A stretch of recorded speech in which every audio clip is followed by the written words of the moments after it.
about wearables is that once we become, really aware of our data, that's when we can start to alter habits and really make them good habits. And someone who knows a lot about this is Torkil Færø, who's here to talk about wearables and HRV, which is heart rate variability. And just to give you a presentation, you're a general practitioner and also an emergency doctor, a documentary filmmaker. You're an author, photographer, and a globetrotter. And you're here to talk about HRV and wearables. So please, the stage is yours. Give it up for Torkil. Thank you. Thank you. It's so nice to be here. It's such a wonderful conference. So many nice talks. I've been trying to see them all. Let's see if we get my talk up here on the screen.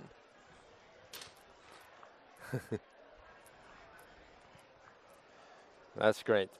So I will talk about 25 minutes on my book, The Pulse Cure, which has been just a huge success in Norway. It's still on the bestseller list after 1 year and 9 months.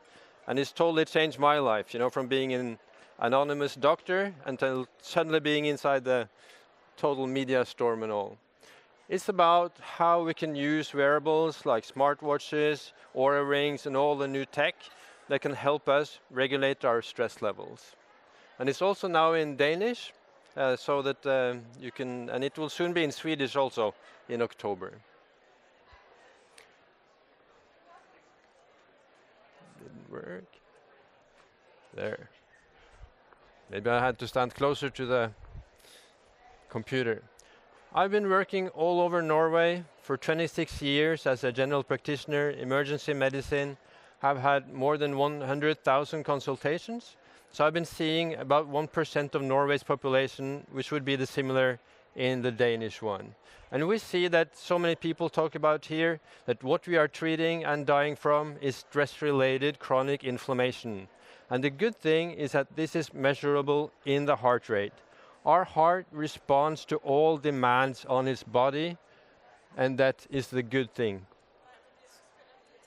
And what is the problem is that we are living against our biology. We are made to live in this way, together under the sun, moving, sleeping with a circadian rhythm, eating real food, and everything that we're talking about here on the conference. And this picture I took on the tram in Oslo, that shows we live in the exact opposite way. Inside, comfortable, chasing dopamine kicks from our phones, in loneliness and not in the togetherness.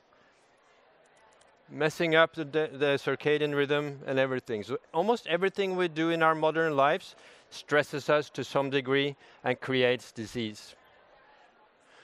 And they were, the enemy in the old days were infections from bites, and after chasing these, they have been chasing a buffalo. It's a bit hard to see on this picture, but they would get scratches and wounds and get infections.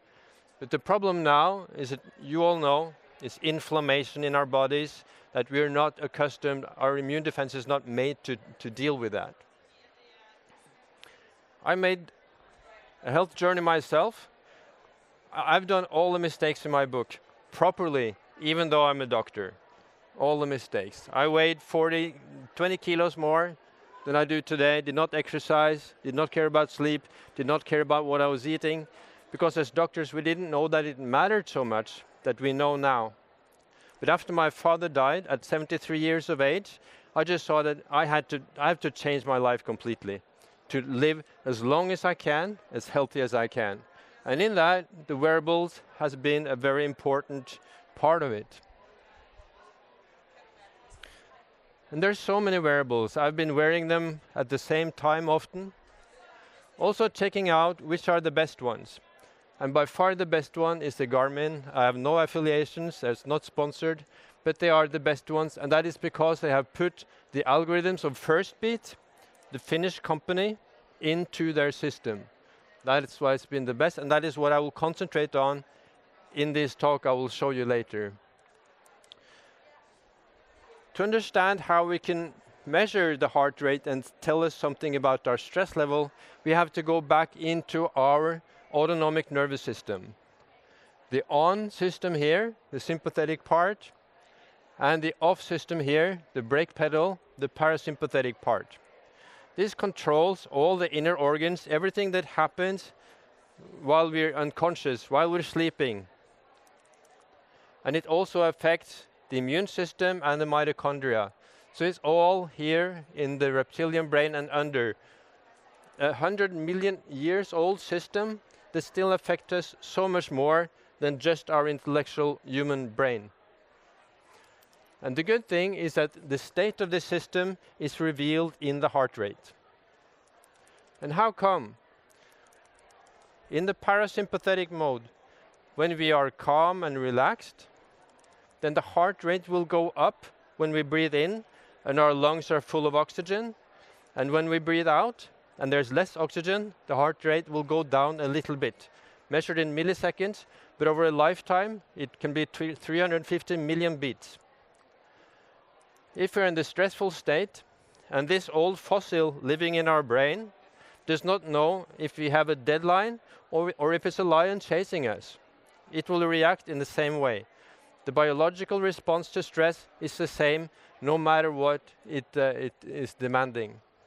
And then our wearables can tell us whether we are in the stress state or in the de-stressed state. And that is worth gold. And particularly as a doctor, that the vital signs of breath and the heart rate can be used in this way.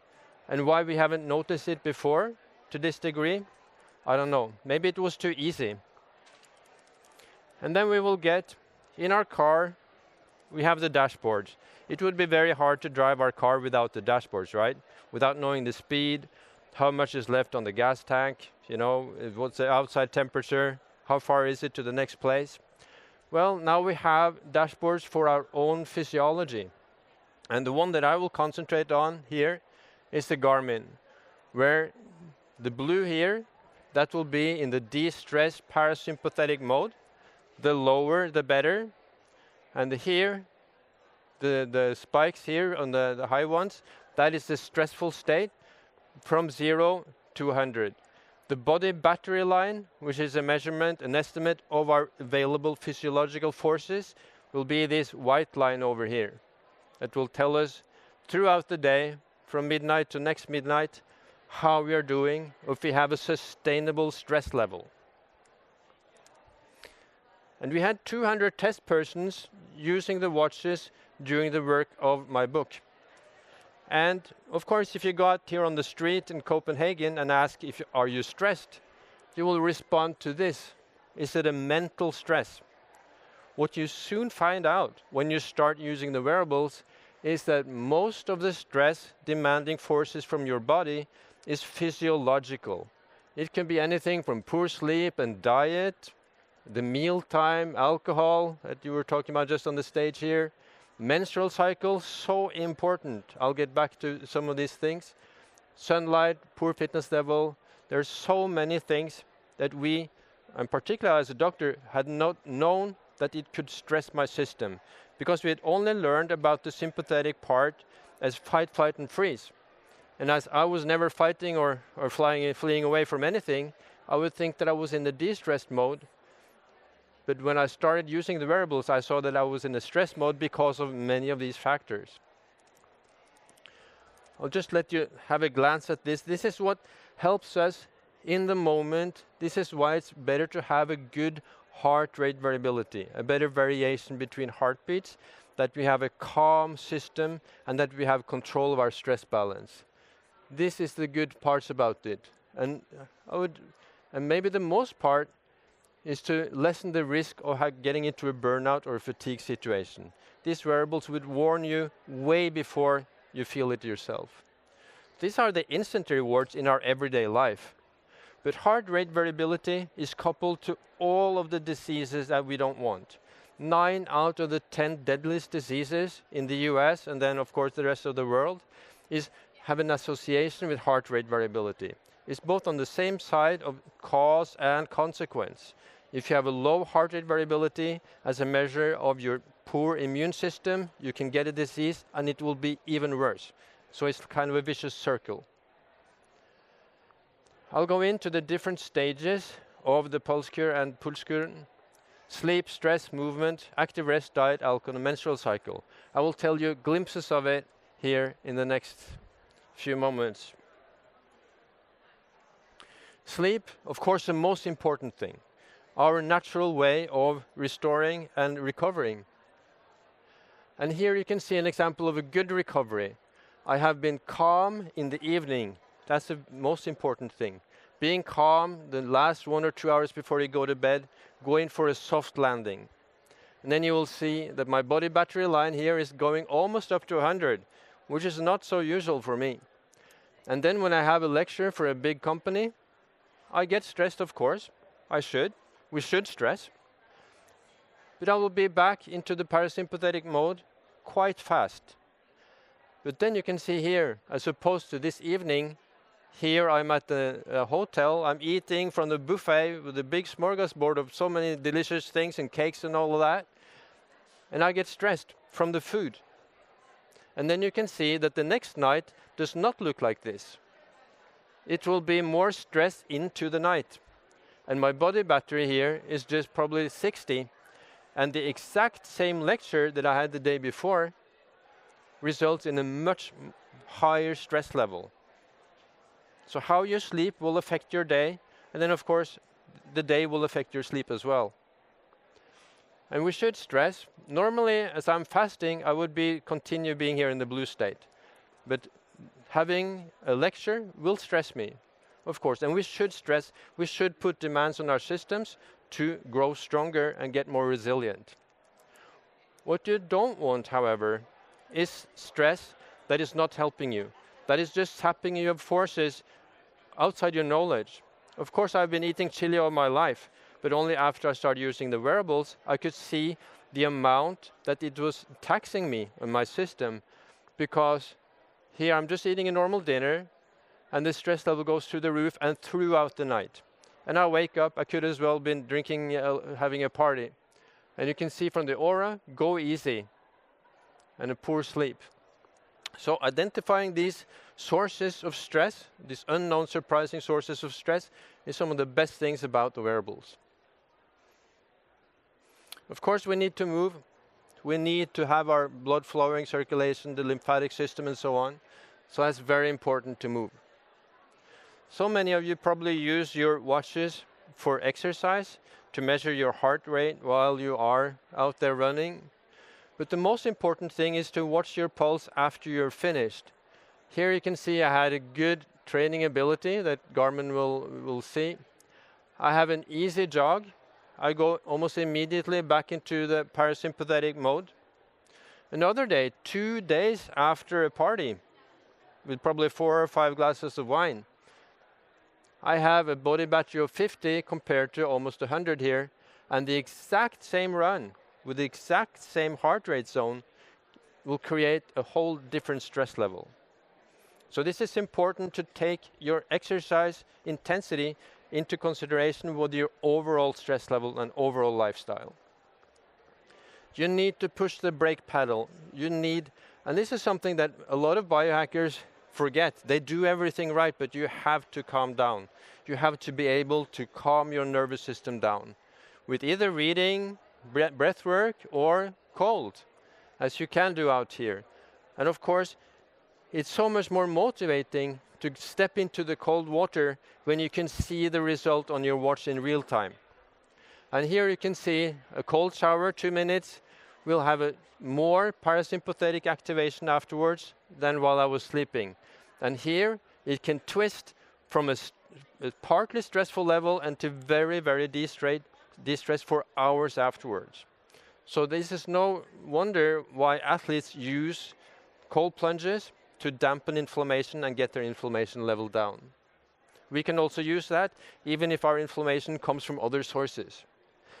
A big, huge source of stress, maybe the biggest one for most people, diet, ultra-processed food, food intolerances, what they were talking about here a little bit earlier, a poor microbiome. It will also be seen. And this is Christmas Day. There's a difference between a Christmas Day and a fasting day. And it's a fasting mimicking day, so I'm actually eating 700 calories here. I'm not totally fasting. And here, of course, there's a lot of sweets, marzipan, probably from Denmark and so on, and chocolate, and heavy food. And even though I'm not doing anything in particular on both of these days, you can see the difference. The body battery line goes down here, and here it stays flat. So no wonder fasting is good for you and can give you energy. Unfortunately, I used to love having a couple of glasses of wine every day. That was even recommended by doctors, you know, until recently. 2 glasses of wine for men and 1 for women. But of course, when you see the result on the stress level, I will show you in detail here, you see that it's not a very smart idea. So here I have a relatively stressful day, a lot of podcasts, and then in the evening I take 4 glasses of wine. It's my birthday, so it's one of the 4 days last year I was drinking alcohol. And it goes down. I feel calm, and I get into the blue zone, just like if I was going into the cold shower. The problem comes here though. I go to bed here, and during the night, you can see, for 6 hours, the stress is more or less as high as if I'm on stage like this, talking, right? I'm sleeping. So it's no wonder when you feel groggy in the morning, it's not a feeling. It's the result of your body having been through a really hard time during the night. Because of acetaldehyde, not of alcohol, but of the byproduct acetaldehyde, which is so toxic. And of course, maybe you can guess now what I was doing here to raise the body battery. Of course, I was going into the cold water. The most powerful thing to do if you have your cytokines from your alcohol. Go into the water, go into the cold shower. Disease is such a luxury for me as a doctor, and also that you as a patient or as a person can see the stress coming from a disease like COVID. So even if I'm here doing my best to just lie in bed, do nothing, to get well as fast as I can, then the body battery hardly raises up. You know, and you can see the effect of COVID compared to a common cold or other things, or compared to surgery. Post-surgery is a big, big stressor, and you could be able to see that and find out how long does this last.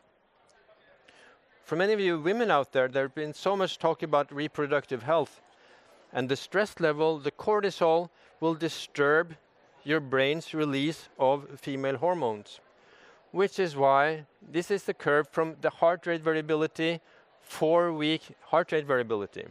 The higher the heart rate variability, the better, the more calm. And here you can see this week. So when you feel irritated, when you feel pain, when you feel terrible during the PMS week, it's not a feeling again. It's a physiological response from your body. Your body is under strain. And trust me, I've seen the curves from COVID, and this is worse. So 1 week every month, so many women have it worse than a COVID infection. But if you manage to regulate your stress level, particularly for that week, when you see that week coming and you can sleep more, you do the yoga instead of the high intensity training, you drop meetings and social occasions, you can flatten the curve. And you will get relieved of the symptoms. So many things regarding female is associated with heart rate variability. Polycystic ovarian syndrome, endometriosis, tendency of spontaneous abortions, infertility. The better the heart rate variability, the better the chance of conceiving. All this you can Google. There's so much research on this, all of this, because it's an easy metric to get. For me as a doctor, it's so good to see that we have a biometric that can tell you about your chances of getting sick. Because all the other biometrics is something that we get after we're sick at the doctor's office. This means that you can control your chances of getting sick, of getting the lifestyle diseases of chronic inflammation. The good thing, but also the bad thing, is that all the advice in the Pulse Cure is free. Everything you have to do to stay healthy is free, which is a problem because there's no commercial pressure behind it.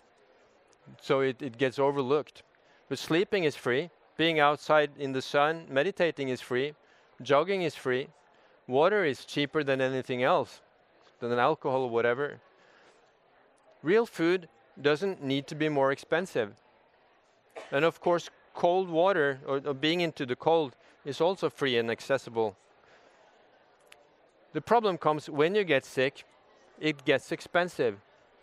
And then the best part about this, it shifts the power from the doctor and the healthcare system into your own hands.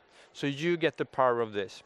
And we shift the focus from treating people after they've been sick until being able to avoid getting sick. So these are major shifts in how we look at health.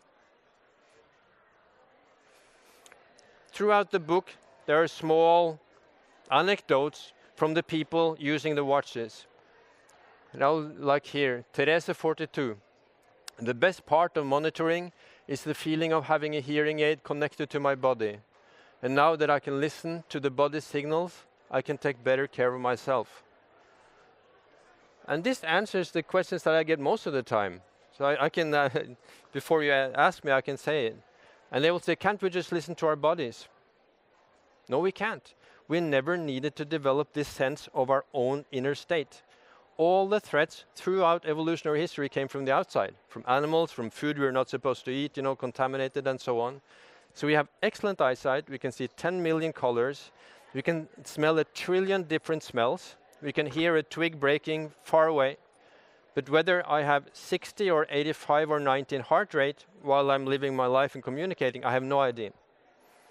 So this sense is actually muted to give attention to the outward threats. So we can't feel it. When you feel stressed, you're way over the line. Okay? So this will identify the subtle stress that you're not aware of. If you want to know more about this, I'm on Instagram, Dr. Torkil, and Facebook. I'm on lots of podcasts. I'm probably on 150 podcasts, actually, the last year and a half. Both, 2 Danish, actually, and half of them would be English, American, and UK podcasts that you can listen to. Of course, some of you maybe could understand Norwegian. So you'll be able to hear the rest of the story. And if you go on this one, because this is a fast, I've been doing a 1-hour lecture in 20 minutes. So if you want to hear the whole one, you can go into thepulsecure.com, and then it will be a 1-hour lecture where I can go more into detail about the things I've been talking about now. And of course, I'm selling my book here for those who want to buy it. I'll both have the English and the Danish version. So 23 minutes, so hope they're happy. So there should be time for questions if there are some questions here. How many Garmin users are there here? It's quite a few. Yeah. You can also use Apple. Then you should have an app called Athletic. The combination between athlete and analytic, Athletic. That is quite good. It's not as good, but it's quite on the way there. Yeah? There's no microphone. I can repeat the question.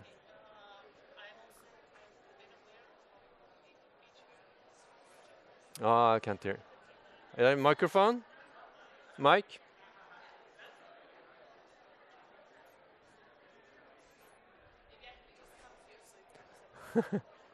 Or maybe I can have a. I'll do it like this. You can? Okay. I'm aware also that there's increasing amount of evidence. Ja, du kanskje det. I'll do like this. Yeah. Okay, so it's clear that HVR is super important for general health. Now the question is, why is the medical system so slow in actually picking up on it? Yeah. Why they're so slow on picking up on it? They're not anymore in Norway. Okay. So now in Norway, the book has sold 40,000. So it's turning everything around very fast, actually. And once the doctors see this, they can't help understanding the importance of it, So now in Norway, the patients are coming to the doctors and expecting them to know this. Because anyone interested in health in Norway will not have avoided seeing this. It's been on all media, all national TV, debates. If you didn't see this as a health interested person in Norway, Yeah, and they expect the doctors to know. So they will know fast because this is very easily available. And why they don't know yet? We were not trained to create health. As doctors, we were trained to diagnose and treat disease. That's what we know. We didn't learn, and this is why I also made all the mistakes until I was 45, because we didn't learn this. But I think this is shifting fast. It's shifting fast because of podcasts, because the knowledge now spreads out like a wildfire of the good things. Everything that you're talking about here, I'm just running back and forth from every lecture here. And now anyone interested in this would know what everybody's talking about here. I'm not sure if it answered your question though. No, not really. No. Because there's a difference in between doctors being aware, but also them actually looking at your charts while in medical conversations. But what prevents type of medicine and exactly how you're doing on a daily basis. Yeah, why they don't care so much about looking at this? They just don't know. And then I can, maybe the young doctors know. I know that the doctors of my age, they don't listen to any podcast. They don't listen to anything new. They trust that what they learned in medical school is still true, or is still all that there is to know. They think that if I have not been aware of this by chance, it's probably not important. Does that answer it? That's a bit, yeah.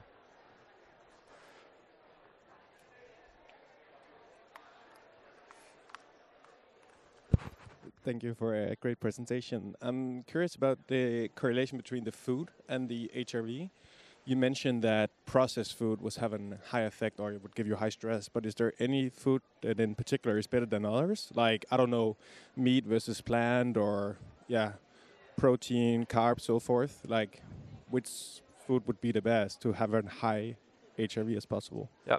So the worst food, that would be the food that are at the end of the line in the shops. Okay, so the crisps, sweets, candy, everything that they have engineers making to get you a dopamine kick. That's the worst ones. And that's when you find out that you can be watching Netflix and relaxing on your sofa and eating a bag of something, and it will stress you 4 or 5 hours into the night. When you see that, okay, you stop buying it. Other than that, it's very individual.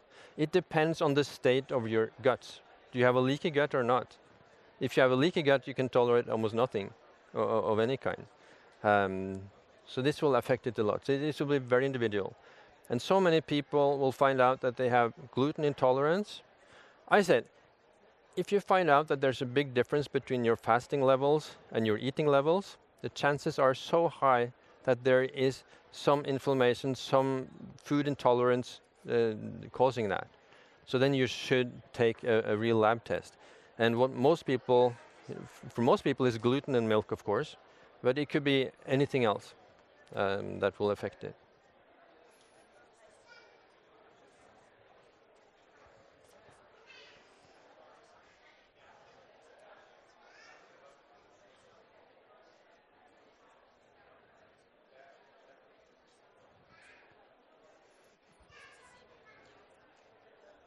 At the end, you always compare heart rate variability to your baseline, right?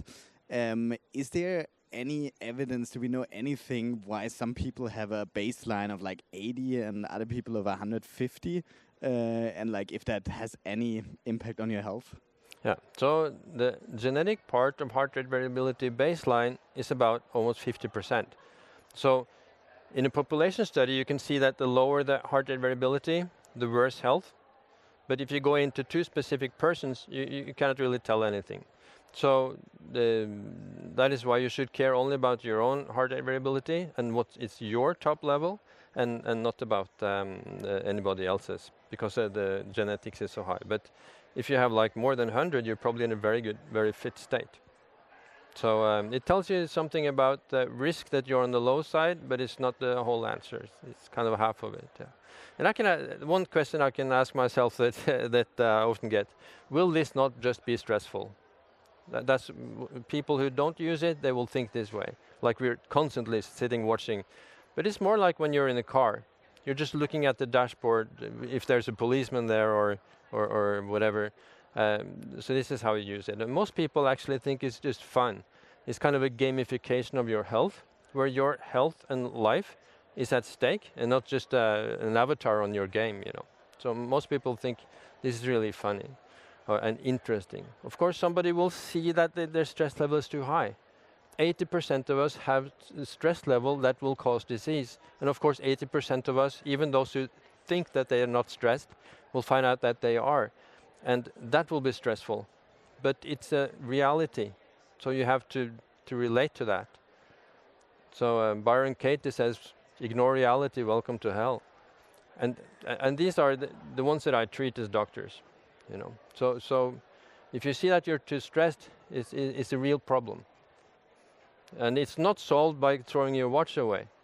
The problem will still be there. You know, just like if you get a fever and you throw away the thermometer, it doesn't really help. Yeah, that's probably good then. That's a 10-minute break for the next one. Of course, if anybody wants a book with a signature, I'm happy to do it. Thank you so much for your attention.